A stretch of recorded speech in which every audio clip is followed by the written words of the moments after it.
ሰላም ነው። ሰላም ላንተ ነህ እህትዬው? ወይ ጸጋ ይብዛልሽ።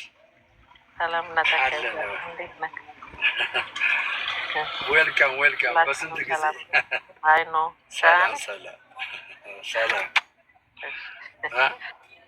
እኔ ሾፌር ስሆን መጣሽ አይደለ? በመኪና እንደው ኦኬ። ስለዚህ ስያሜ ያለው እንግዲህ በጉባኤያት የተነሳ ነው አይደል? ስያሜ ያለው የጌታ ቤተክርስቲያናት ምን ያደረጉ ናቸው? በጌታ ቤተክርስቲያን ውስጥ አሉ ተብለው የሚታሰቡት የጌታን ትምህርት ሙሉ በሙሉ የተቀበለችው አንዲቷ ብቻ ነች። ሌላ የሉም፣ ብዙ አይደሉም። እስቲ አሁን እኔ ፔንቴ ነኝ አይደለም? አሁን እኔ ፔንቴ ነኝ። አሁን አንተ የምታምነውን ያልተቀበልኩት ምንድን ነው? ንገረኝ። እንግዲህ እሱን አንተ ነህ የምታውቀው። አሁን እንደዚህ ነው ብለህ ተቀበልኩ ልትለኝ ትችላለህ።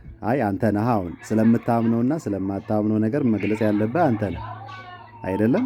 ነው ትምህርት አለ እኮ ትምህርት ስላለ በዛ ትምህርት መሰረት አንተ የምትናገረውን የምቀበል ከሆነ የምቀበል ከሆነና የዘላለም ሕይወት ካለኝ እኔ በጌታ ቤተክርስቲያን ውስጥ ነኝ አይደለህም። አሁን አንተ ያለህበት የጌታ ቤተክርስቲያን አይደለችም ብዬ ነው ማምነው ነኝ። በምን እርግጠኛ ሆንክ? እሺ አንደኛው ነገር የጌታ ቤተክርስቲያን ማለት መጀመሪያ በማቴዎስ 16:16 ላይ ጌታ በፊልጶስ ቂሳሪያ ደቀ መዛሙርቱን ሰዎች እኔን ማን ይሉኛል ሲላቸው እንዲህ ይሉሃል ካሉ በኋላ እሺ ችግር የለውም ይሄ ሰዎች የሚሉት ነው፣ እናንተስ እኔን ማን ትሉኛላችሁ ብሎ ሲጠይቃቸው ከነሱ ውስጥ ቅዱስ ጴጥሮስ አንተ የሕያው የእግዚአብሔር ልጅ ነህ ሲለው ምን አለው ጌታችን? ጴጥሮስ ሆይ አንተ ያው በጊዜው ጴጥሮስ አልነበረም ስሙ፣ አንተ ጴጥሮስ ነህ፣ በዚህ ዓለትነት ላይ ቤተክርስቲያንን እመሰርታለሁ፣ የሲኦል ደጆችም አይችሏትም ብሎ ይህን እውነት ይህን ትምህርት የትኛውን አንተ የሕያው የእግዚአብሔር ልጅ ነህ የሚለው እውነታ ላይ በዚህ ዓለትነት ላይ ያለው ይሄ የማይንቀሳቀስ ዓለት ስለሆነ የመንፈሳዊ ዓለት ስለሆነ በዚህ እውነት ላይ የተመሰረተችው ይህች ቤተክርስቲያን በሐዋርያት ሥራ ምዕራፍ 2 ላይ እንደምታውቀው መንፈስ ቅዱስ ከወረደላቸው በኋላ መስበክ ጀመሩ። እንደምታውቀው ከ3000 ነፍሳት በላይ 120ው ላይ እየተጨመሩ መጡ። ወደ መጨረሻ ላይ የሚድኑትንም ጌታ በእነሱ ላይ ይጨምር እንደነበረ ይናገራልና ያቺ ቤተክርስቲያን ልክ ምዕራፍ 11 ቁጥር 26 ላይ ስትደርስ ደግሞ እነኛ ደቀ መዛሙርት ክርስቲያን እንደተባሉ ያቺ ቤተክርስቲያንም እንደቀጠለች እስከ ዛሬም ድረስ እንዳለች እናምናለን እንናገራለንም። እና ከዚህ ስብስብ ውጪ የሆነ ግን ምንም የነገርከኝ የለም። ስለመዳን የነገርከኝ ነገር የለም። አንድ ሰው የጌታ ቤተክርስቲያን ውስጥ ምን አምኖ ነው የጌታ ቤተክርስቲያን ውስጥ አለ የሚለውን ጥያቄ አልነገርከኝም። የክርስቲያን መሰባሰብና የማቴዎስ 16 የቤተክርስቲያን እንግዲህ በጴጥሮስ ላይ ኢየሱስ ክርስቶስ በዚህ ዓለት ላይ ቤተክርስቲያንን እመሰርታለሁ ያለውን ነው እንጂ ነገርከኝ። ከዛ ውጭ ግን እዚህ ቤተክርስቲያን ውስጥ ህብረት የሚያደርጉት ምን አምነው ነው? እነዛ 3000 ነፍሳት 5000 ነፍሳት ምን አምነው ነው የገቡት እዚህ ቤተክርስቲያን ውስጥ? ምን አምነው? በነገራችን ላይ ስያሜ አልተሰጠም መጽሐፍ ቅዱስ ላይ ተጋላ ካቶሊክም የሚል የለ፣ ፔንቴም፣ ኦርቶዶክስም፣ ጆቫም ምንም የሚል የለም እዛ እንትን ላይ ግን የጌታ ቤተክርስቲያን እንዳለች እናውቃለን። ስለዚህ እዚህ የጌታ ቤተክርስቲያን ውስጥ ምን አምነው ነው የሚገቡት? ምን አምነው? ጥሩ ጥያቄ ነው። በጣም ጥሩ ጥያቄ ነው። እና ጌታ ምንድነው አንተ የሕያው የእግዚአብሔር ልጅ ነህ ሲለው አንተ እውነት ነህ እያለው ነው። በሌላ አማርኛ አንተ ያስተማርከውን ነገር ሁሉ አሜን ብለን እንቀበላለን ሲለው ነው። ከዛ ውስጥ አንዱ ማርቆስ 16:16 ላይ ያመነ የተጠመቀም ይድናል ሲለው አሜን ብሎ አምኖ የሚጠመቅ ይድናል ማለት ነው።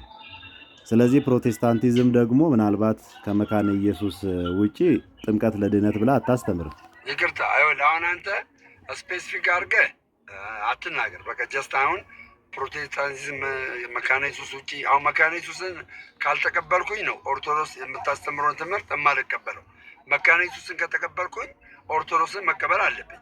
ስለዚህ መካነ ኢየሱስ ደግሞ በጥምቀትም በቁርባንም ካመነች ደምረው የማያምንበት ምክንያት አይኖርም።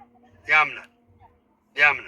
ስለዚህ አንድ ሰው ወደ ጌታ ቤተክርስቲያን ለመግባት ምን ማድረግ አለበት? ማመን መጠመቅ አለበት እያልከኝ ነው አይደለ?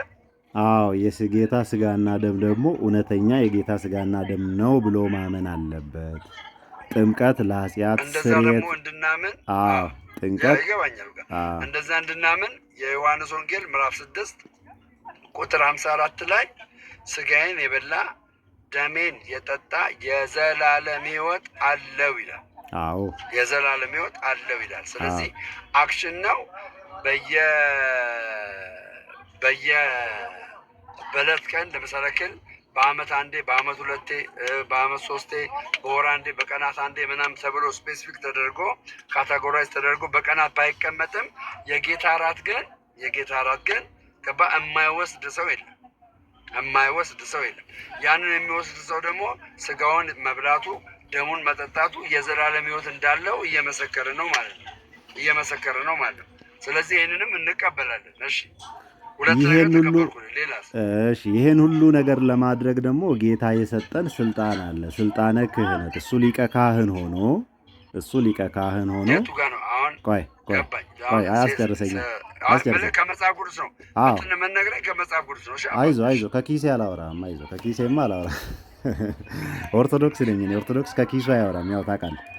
ስለዚህ የጌታ ቤተክርስቲያን ውስጥ ያለ ሰው ጌታ ሁለት ነገርን የሰጠን፣ አንድ ትምህርትን፣ ሁለት ደግሞ ስልጣነ ክህነት። ይህ ማለት ምን ማለት ነው?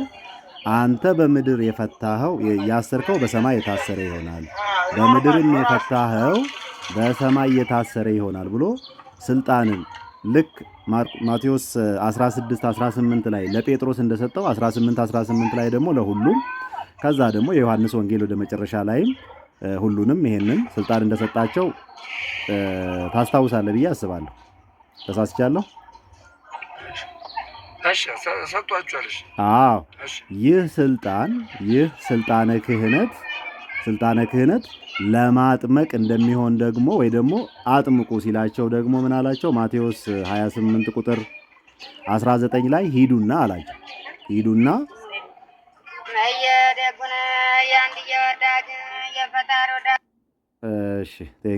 ሂዱና አላቸው።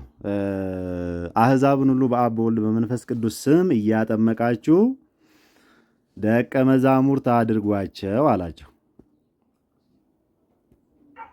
ሰምተኛል ደሜ? ስለዚህ ማጥመቅ የሚችለው ያ ስልጣን ያለው ሰው ወይ ደግሞ ያ ስልጣን የተሰጠው ነው። ያ ስልጣን ክህነት ለማን ስፔሲፊክ ተደርጎ ተለይቶ ተሰጥቷል ስልጣን? አዎ እንደዚህ ይላል። እንደዚህ ይላል ደሜ። እንደዚህ ይላል። አይደለም ደሜ፣ እንደዚህ ይላል ማቴዎስ 28:16 ላይ ማቴዎስ 28:16 ላይ እንደዚህ ይላል 11 ደቀ መዛሙርት ግን አለ ኢየሱስ ወዳዘዛቸው ተራራ ወደ ገሊላ ሄዱ፣ ባዩትም ጊዜ ሰገዱለት። የተጠራጠሩም ግን ነበሩ። ኢየሱስ ቀረበና እንዲህ ብሎ ተናገራቸው። ማንን? 11 ምን አላቸው? መጀመሪያ ስልጣን ሰጥቷቸዋል። እንግዲህ ከዛ ምን አላቸው? እሺ እንደዚህ ተናገራቸው። ስልጣን ሁሉ በሰማይና በምድር ተሰጠኝ። ድምፅ ግን አንተ ጋር ይረብሻል በጣም። ድምፅ ይረብሻል አንተ ጋር።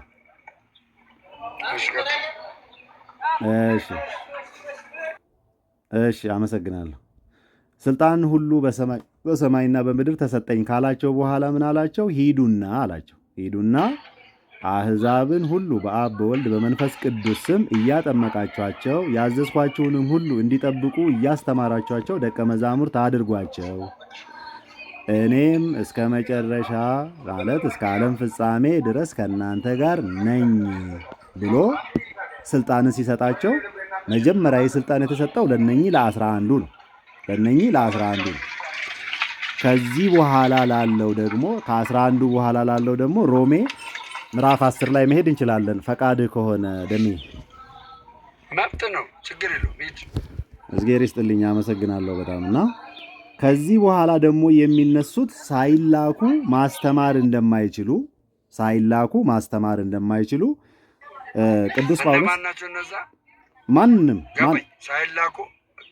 ሳይላኩ ማስተማር እንደማይችሉ የተባሉት የተመረጡ ናቸው ወይስ ደግሞ እነማን ህዝብ ነው የዳነ ህዝብ ነው ማን ነው ለይተህ ነው የምታነበው ክርስቲያን ስትናገር ቃሉ ብቻ ሳይሆን እሺ ለያቸዋለሁ ማናቸው እነኚህ ክርስቲያኖች በክርስቶስ ያመኑ ክርስቲያኖች በክርስቶስ ያመኑ ስለዚህ እስካሁን ስለ ክህነት የነገርከኝ የለም ክህነት እስካሁን ስለ ክህነት የነገርከኝ የለም እስካሁን እንዴ ክህነት ነው እንጂ አሁን የነገርኩ ያለ ክህነትማ አይቻልም እኮ ይኸው ክህነትን እኮ ነው የነገርኩ ማቴዎስ 28 እኮ የት አለ ክህነት አሁን እኮ ስለ ክህነት ለህዝብ ነው የተሰጠው ለአመኑ ክርስቲያኖች ነው የተሰጠው እሺ ቆይ አይደለም ክርስቲያኑ ላይ ደግሞ ምንድነው ካህን ነው አይደለም እሱ ለራስህ ነው አንተ ራስን ለእግዚአብሔር ለማቅረብ ነው ቆይ ደሚ አንተ አሁን ንገረኝ ካህን ለይተህ ካህን ንገረኝ ካህን እንደተለየ ንገረኝ ልክ እንደ አዲስ ኪዳን እንደ ብሉይ ኪዳን ካህን እንደተለየ ንገረኝ እሺ ደሚ ይኸውልህ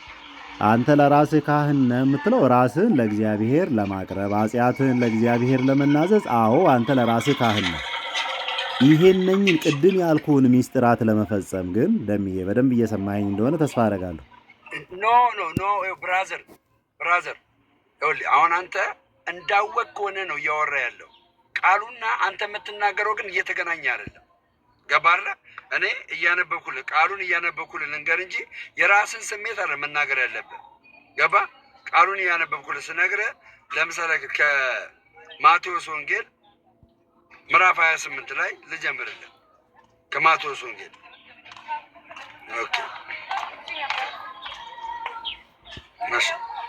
ማቴዎስ ወንጌል ምዕራፍ 28 ላይ ከቁጥር 16 እኮ አላነብልህ ነው ተረጋጋሽ ቁጥሩን ልነግርህ 16 ላይ እኮ ችግር የለውም እያዳመጥከኝ እዚህ ጋር ስለ ክህነት ሳይሆን ስለ ዳኑት ህዝቦች ኢየሱስ እየተናገረ ያለው አዳምጠኝ ኦኬ 11 ደቀ መዛሙርት ግን ኢየሱስ ወዳዘዛቸው ተራራ ወደ ገሊላ ሄዱ ስንቶቹ 11 ኦኬ ባዩትም ጊዜ ሰገዱለት በነገራችሁ ላይ ባዩትም ጊዜ ሰገዱለት ሲል ኢየሱስ ክርስቶስ አምላክ እንደሆነ እየተናገረ ነው የክፍል አምላክ ነው ኢየሱስ ሰገዱለት ይሄን ለሙስሊሞች እንነግራቸዋለን እኔ ኦርቶዶክስ ነኝ ቀጥል እኔ ላንተ አለም እኮ የነገርኩ አባቴ ላንተ አለም የነገርኩ እሺ አባ እሺ ኦኬ ሰገዱለት የተጠራጠሩት ግን ነበሩ ይልና ኢየሱስ ቀረበና እንዲህ ብሎ ተናገራቸው ስልጣን ሁሉ በሰማይና በምድር ተሰጠኝ ቁጥር 19 ላይ እንደዚህ ላይ እንግዲህ ሂዱና አሕዛብን ሁሉ በአብ ወልድ በመንፈስ ቅዱስ ስም እያጠመቃቻችሁ ያዘዝኳችሁንም ሁሉ እንዲጠብቁ እያስተማሯችሁ ደቀ መዛሙርቴ አድርጓችሁ እነሆም እኔ እስከ ዓለም ፍጻሜ ድረስ ሁልጊዜ ከእናንተ ጋር ነኝ ይላል ቁጥር 19 አንተን ይመለከታል አይመለከትም እኔን አይመለከትም ደሜ ስልጣኑ ከሆነ እኔን አይመለከትም ስልጣኑ በጊዜው የተሰጣቸው ደቀ መዛሙርቱ ናቸው ለ11 መጀመሪያውኑ እሱ መረጣቸው እናንተን የመረጥኳችሁ እኔ አይደለሁም ምን ይላል አይደለ እኔ መረጣቸው 12ቱ መረጠ ከነሱ ውስጥ አንዱ አንዴ ይቅርታ ይሄ ስልጣን ወይ ቁጥር 19 ያመኑ ክርስቲያኖችን ይመለከታል አይመለከትም ያመኑ ክርስቲያኖችን ወደፊት ለሚሆኑት ካልከኝ አዎ ይመለከታቸዋል አሁን ግን ስልጣኑ የተሰጠው ለነኚህ ለ11 ነው ምን እንዲያርጉ እንዲያጠምቁ ስልጣኑ የተሰጠው ቆይ